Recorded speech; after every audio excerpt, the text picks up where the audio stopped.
Morning, good morning, good morning, good morning. Ito na naman yung kaibigan nyo, si Joy Nakamura. At tagal-tagal na rin na hindi ako nag-upload ng video dahil medyo busy lang, nagbisi-bisihan lang. Kaso lang parang naano ako sa mga naririnig ko na mga news, lalo na nung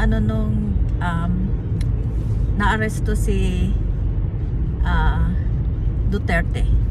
And that's good na naaresto na siya dahil kasi sa dami-dami ba naman nung nagawa niya, tapos ganyan pa na hanggang ngayon pinaglalaban ka kung bakit siya inaresto. Okay, pag-usapan natin si Duterte, no? Sa akin lang na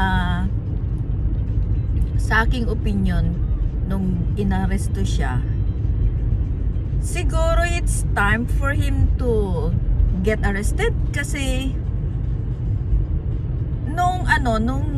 kasi 'di ba pinagdidebatehan na kung bakit hindi na lang daw siya diyan sa Pilipinas kinulong ganyan, o kaya wala daw nag-aresto sa kanya.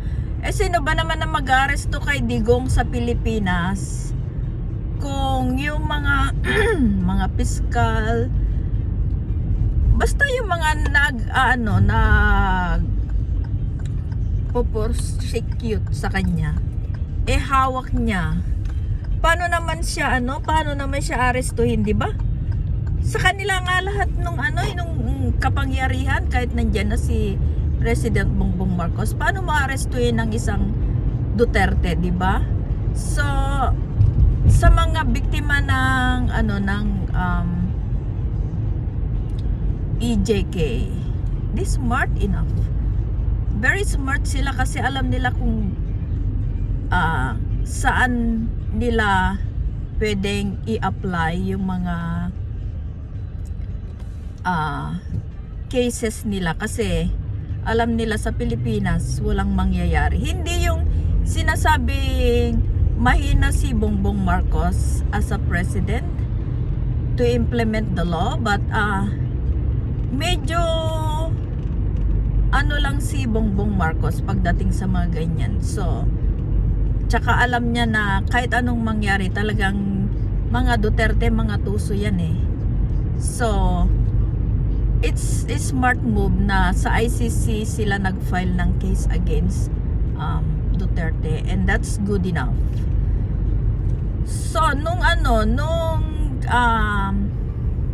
inarrest si Duterte, marami nagsasabi na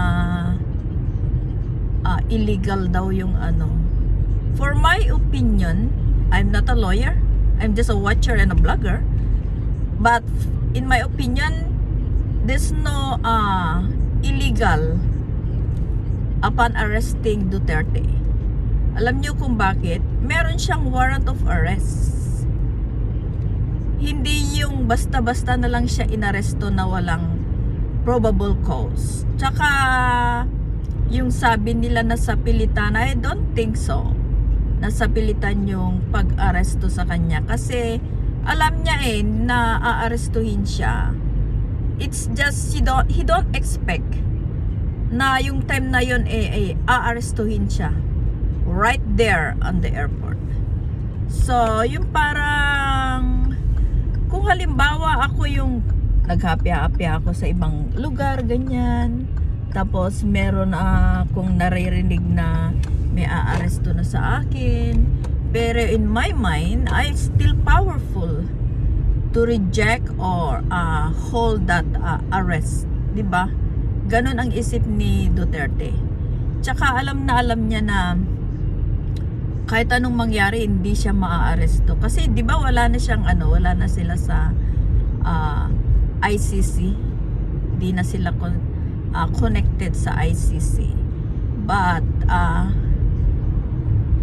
he's not good enough na dapat pala kasama yung Interpol. Oo nga naman, yung Interpol nandiyan pa kasi 'di ba pagka nag-aaresto sila ng mga fugitive, 'di ba ginagamit nila yung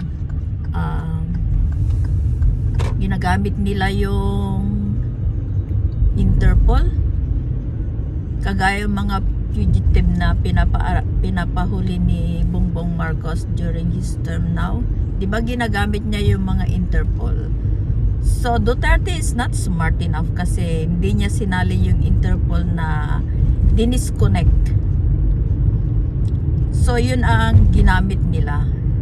So yung mga allies nila, ang daming nagsasabi na illegal daw yung pag-aresto dahil wala siyang arrest warrant. Meron na nga silang sinasabi na may arrest warrant. Hindi lang sinasabi sa kanya or pinapakita sa kanya.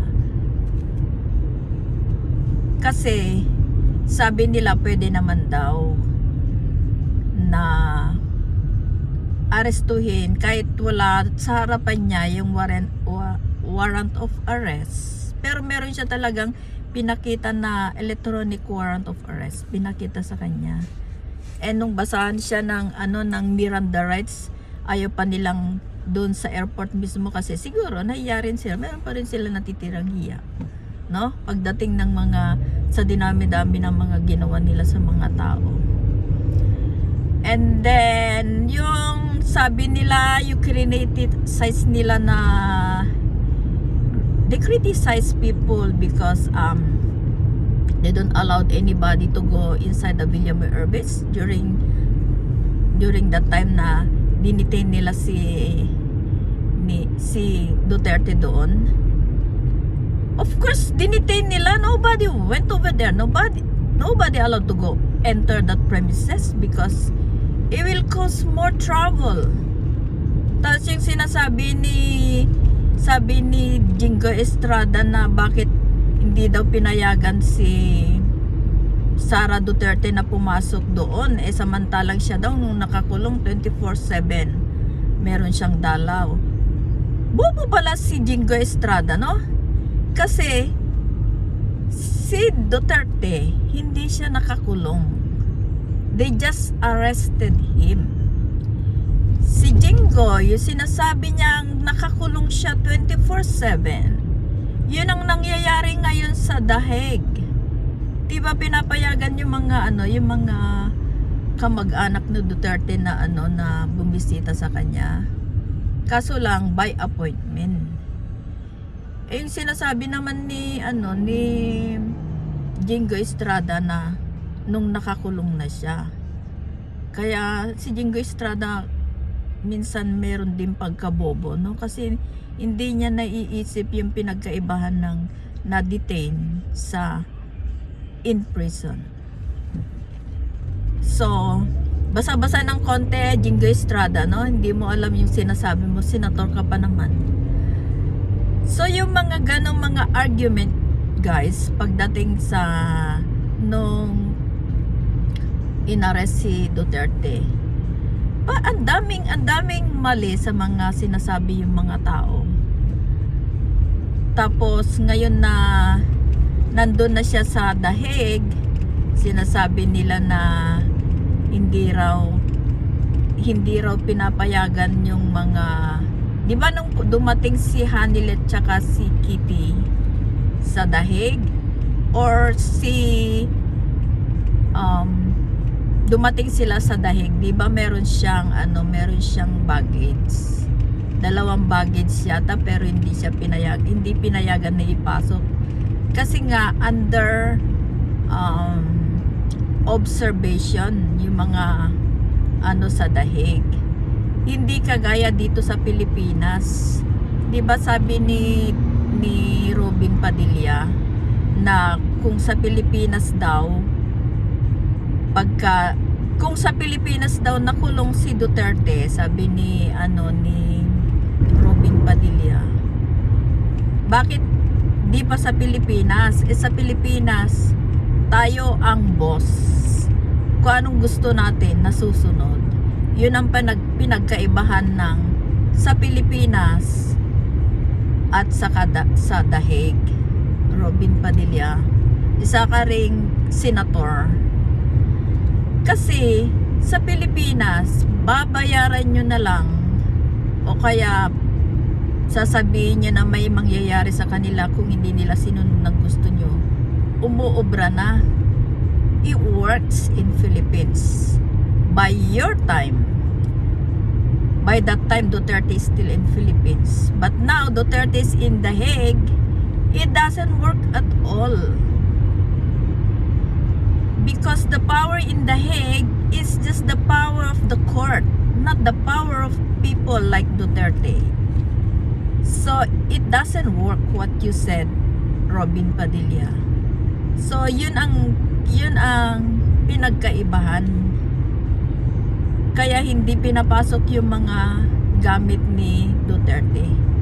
Tsaka under restriction yung mga ginagawa ni Duterte doon. So hindi na siya, parang nanghihina siya. Sabi nila nanghihina daw siya. Siyempre wala na yung mga ano niya, yung mga luxury hobby niya. 'Di ba? Hindi kagaya doon sa Pilipinas na para siyang, it's not like the week before when he's still in Philippines. I was watching during the campaign. He's not that weak. He's so strong. And he can even yelling the words FU during campaign, every campaign. And it come out from the bottom of his lungs. Now that he's in The Hague, wala na, hindi na siya makapagmura. Wala na yung mga criticism niya kay Bongbong Marcos. 'Di ba? Wala na silang power. Kahit yung mga nagrarally, wala na rin. Yun ang dahilan kung bakit ngayon na nakakulong na si Duterte. Sila ang anay sa Pilipinas. Sila yung mga, kumbaga sa alam nyo yung tawag na bukbuk, yung pumupunta sa kahoy na sinisira, ganun sila yung mga Duterte. Tingnan mo, wala nang nagrarally, wala nang nagbumura. Meron na lang yung mga nagrarally, sila Philip Salvador, ganyan. Mga Philip Salvador, wala naman ang ibubuga ni Philip Salvador sa Senate. Sorry. 'Di ba? Wala naman si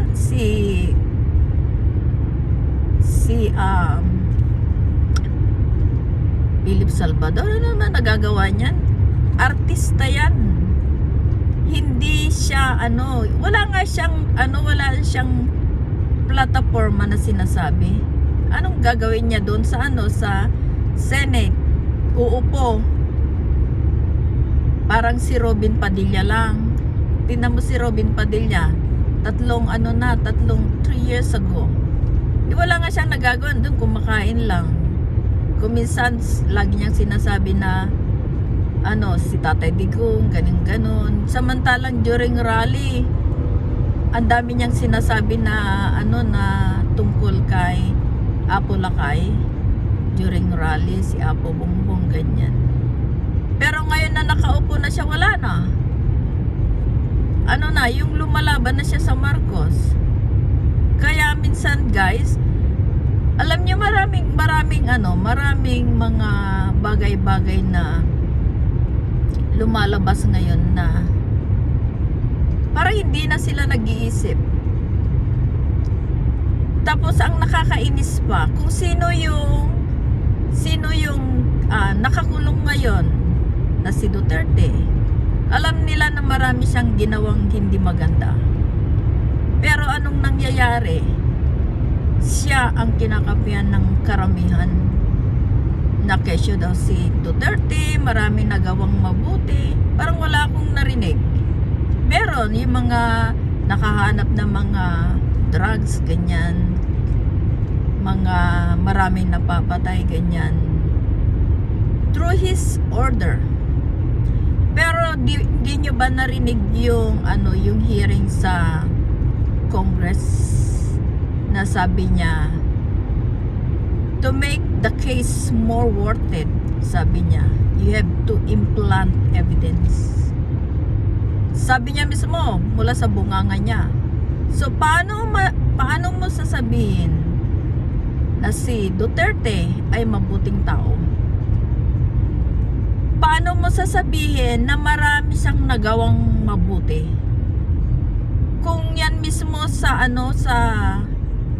di ba naging siya yung prosecutor? Tapos sasabihin niya para daw lumakas yung case. Nag-i-implant daw siya ng evidence. See? Ganun siya katuso si Duterte. Tapos sasabihin niyo mga supporter niya na mabait na tao, mabuting tao. That's BS. Tapos ngayon sasabihin nila na yung iba sasabihin nila, oh, nabudol kami. Marcos kami noon, pero ngayon Duterte na kasi nabudol kami. Kailan kayo nabudol ng Marcos? Nabudol kayo ng Marcos o nabudol kayo ng Duterte? Alam nyo kung minsan, ngayon naniniwala na ako na yung mga Duterte nagawa ng bobo yung mga supporter niya. Kasi kitang-kita na, nasa kulungan na. Marami ng evidence. Pero sige pa rin sila ng suporta. Tapos sasabihin pa nila na si Marcos walang utang na loob. That's nonsense. Kailan nagkaroon ng utang na loob si Marcos kay Duterte? Dahil pinalibing niya yung tatay niya sa sa libingan ng mga bayani? It's not that utang na loob. It's not Duterte's order. It's the court order. Kahit sabihin ng court na ipapalibing kung ayaw kahit sabihin ni Duterte na ipalibing kung ayaw ng court, meron bang magagawa si Duterte? Wala. Kaya wag niyo sasabihin na utang na loob ng mga Marcos ang pagpapalibing ng tatay nila sa libingan ng mga bayani. At that's ano bang tawag doon? Yung karapatan ni Apo Lakay na mailibing sa libingan ng mga bayani dahil nagsilbi siya sa bayan. Nagsilbi siya sa Pilipinas. Ako, pinanganak ako during martial law. At wala akong nakikitang masamang nangyayari. Ang alam ko lang, tahimik ang Pilipinas. Wala kang maririnig. Maybe just because no TV, no telephone, no internet like that.